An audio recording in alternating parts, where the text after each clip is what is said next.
അങ്ങനെ ഇന്ന് റിലീസായ മസ്തിഷ്ക മരണം എന്ന സിനിമ ഞാൻ കണ്ടിരുന്നു. ആദ്യമേ പറയട്ടെ, എനിക്ക് വളരെ ഒരു ബ്രില്യൻ്റ് ആയിട്ടുള്ള ഒരു എഫേർട്ടായിട്ടാണ് ഈ ഒരു സിനിമ തോന്നിയത്. സിനിമ തുടക്കം മുതൽ അവസാനം വരെ എനിക്ക് ഭയങ്കര ഗ്രിപ്പിംഗ് ആയിട്ട്, ഭയങ്കര ഇൻട്രസ്റ്റിംഗ് ആയിട്ട് തോന്നി. കാരണം പ്രത്യേകിച്ച് ഒരു out of the box concept അല്ലെങ്കിൽ ഒരു കംപ്ലീറ്റ്ലി അങ്ങനത്തെ ഒരു പ്രമേയമുള്ള സിനിമകൾ എനിക്ക് ഭയങ്കര ഇഷ്ടമാണ്. അത് മലയാളത്തിൽ വളരെ ചുരുക്കം സിനിമകൾ അങ്ങനെ ഇറങ്ങാറുള്ളൂ. ഇറങ്ങുന്നതിൽ തന്നെ വളരെ ചുരുക്കം സിനിമകൾ മാത്രമേ പ്രേക്ഷക പ്രതികരണങ്ങൾ നേടി, അല്ലെങ്കിൽ ഒരു നല്ലൊരു സിനിമയാണെങ്കിൽ കൂടെ തന്നെ ഒരു അപ്രീസിയേഷൻ കിട്ടുന്ന ഒരു കാഴ്ചയൊക്കെ വളരെ കുറവാണ് മലയാളത്തിൽ. ഈ ഒരു സിനിമയുടെ ഒരു കഥാപശ്ചാത്തലം എന്ന് വെച്ച് കഴിഞ്ഞാൽ ഇതൊരു ഓൾറെഡി ഇത് കഥ നടക്കുന്നത് 2046-ലാണ്. ഇനി നമ്മൾ പലപ്പോഴും നമ്മളിപ്പോൾ ഇന്നിപ്പോൾ നമ്മൾ ജീവിക്കുന്ന AI വരുന്നു. ഒരുപക്ഷെ നമ്മളുടെ ചിന്തകൾക്ക് എന്തെങ്കിലും ഒരു AI കടന്നുകൂടാൻ പറ്റി, എന്തെങ്കിലും ഒരു അപ്ഗ്രേഡ് ചെയ്യാൻ പറ്റുന്നുള്ളൊരു തോന്നലുകൾ നമുക്ക് എന്തായാലും വന്നിട്ടുണ്ടാകും. അതിൻ്റെ വേറൊരു തരത്തിലുള്ള റെപ്രസെൻറ്റേഷൻ ആയിട്ടാണ് ഈ ഒരു സിനിമ എനിക്ക് തോന്നിയത്. ഒരു ചെറിയൊരു പ്ലോട്ട് എന്ന് വെച്ച് കഴിഞ്ഞാൽ നമ്മുടെ ഒരു ചിന്തകളെയൊക്കെ, നമുക്ക് ഇഷ്ടമില്ലാത്ത ചിന്തകൾ നമുക്കൊന്ന് ഇറേസ് ചെയ്ത് കളയാൻ പറ്റുന്ന ഒരു സാഹചര്യം ഉണ്ടായി കഴിഞ്ഞാലോ, അല്ലെങ്കിൽ തന്നെ ഇപ്പം നമുക്ക് മറ്റുള്ളവരുടെ റിയൽ ലൈഫ് എക്സ്പീരിയൻസ് നമുക്ക് ഒന്ന് എക്സ്പീരിയൻസ് ചെയ്യാൻ പറ്റുന്ന അതായത് നമുക്ക് ഓൾമോസ്റ്റ്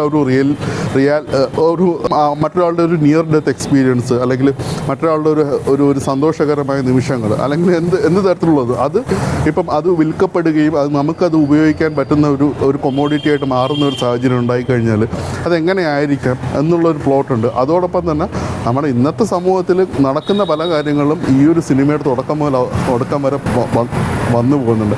അത് ചിലപ്പോൾ അത് ട്രോൾസായിട്ട് മാറുന്നുണ്ട്, ചിലപ്പോൾ അത് സ്പൂഫ് എലിമെൻറ്റ്സ് ഉണ്ട്. എന്നാൽ ഇതൊരു സ്പൂഫ് മൂവിയാണോ എന്ന് ചോദിച്ചാൽ അല്ല. എന്നാൽ ആ ഒരു നടത്തിപ്പെടുത്താൻ പറ്റുന്ന ഒത്തിരി കാര്യങ്ങൾ ഇതിനകത്ത് സിനിമയ്ക്കകത്ത് വന്നു പോകുന്നുണ്ട്. എനിക്ക് എല്ലാവരുടെ പെർഫോമൻസ് എനിക്ക് ഭയങ്കരമായിട്ട് ഇഷ്ടപ്പെട്ടു. അത് എങ്ങനെയാണ് കൂടുതൽ എനിക്കൊരു സിനിമയെക്കുറിച്ചിട്ട് എക്സ്പ്ലെയിൻ ചെയ്യണം എന്നതുപോലും എനിക്ക് അറിയില്ല. ഒരുപക്ഷെ നമുക്കതൊരു സിംബോളിക്കായിട്ട് നമുക്ക് വേണമെങ്കിൽ ഇതിനെ ഡീകോഡ് ചെയ്ത് എടുത്തു കഴിഞ്ഞാൽ അങ്ങനെയും ചില കാര്യങ്ങളുണ്ടാകും. ചിലക്ക് സൈക്കോളജിക്കലി നമുക്കിത് വേണമെങ്കിൽ ആ ഒരു രീതിയിൽ അനലൈസ് ചെയ്യാൻ പറ്റും. എന്നാൽ ഈ ഒരു സിനിമ കംപ്ലീറ്റ്ലി ഒരു കൊമേഴ്സ്യൽ സിനിമയും കൂടെയാണ്. അതാണ് ഈ ഒരു സിനിമയുടെ ഒരു മികച്ചൊരു പോയിൻ്റായിട്ട് എനിക്ക് തോന്നിയത്. ഒരു ഇടത്തിൽ പോലും സിനിമ നമ്മുടെ പോകുന്ന ഒരു ട്രാക്കിൽ നിന്ന് വകഞ്ഞ് മാറി വേറെ അങ്ങോട്ടെങ്കിലും പോയിട്ട് ചില സിനിമകൾക്ക് അങ്ങനെ സംഭവിക്കാറുണ്ട്. എന്നാൽ അങ്ങനത്തെ ഒരു എക്സ്പീരിയൻസും തരുന്നില്ല. കംപ്ലീറ്റ്ലി സിനിമയുടെ എഡിറ്റിംഗ് ആയിരുന്നാലും, ബാക്ക്ഗ്രൗണ്ട് സ്കോർ ആയിരുന്നാലും, പാട്ടുകളായിരുന്നാലും, എന്തിനും നമ്മളൊരു കമ്മിങ് ഓഫ് ഏജ് ഒരു സിനിമ എന്നൊക്കെ പറയുന്ന പോലെ ആ ഒരു ടൈപ്പ് ഒരു സിനിമയായിട്ടാണ് എനിക്ക് തോന്നിയത്. തീർച്ചയായിട്ടും എത്രത്തോളം പ്രേക്ഷക പിന്തുണ ഈ ഒരു സിനിമയ്ക്ക് കിട്ടുമെന്ന് എനിക്കറിയില്ല. കാരണം മലയാളി ഓഡിയൻസിനെ ഞാൻ താഴ്ത്തി പറയുന്നതല്ല, പക്ഷേ ആ ഒരു സപ്പോർട്ട് കിട്ടാറില്ല പൊതുവെ. എന്നാൽ ലോക അല്ലെങ്കിൽ പ്രമേയം എന്നാൽ ഇങ്ങനത്തെ സിനിമകൾക്കെല്ലാം കിട്ടിയിട്ടുണ്ട് സപ്പോർട്ട്. എന്നാൽ അതിൽ നിന്നും കുറേ കൂടെ മാറി നിൽക്കുന്ന കുറച്ച് ഹട്ട്കെ ആയിട്ടുള്ള ഒരു സിനിമ തന്നെയാണ് ഈ ഒരു സിനിമ.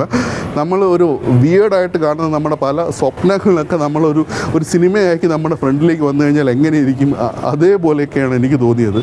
വളരെ എക്സൈറ്റഡാണ് ഞാൻ. എനിക്ക് സിനിമ വീണ്ടും കാണണമെന്നുണ്ട്. തീർച്ചയായിട്ടും ഇതൊക്കെയായിരുന്നു എനിക്ക് സിനിമയെക്കുറിച്ച് എനിക്ക് പറയാനുണ്ടായിരുന്നത്.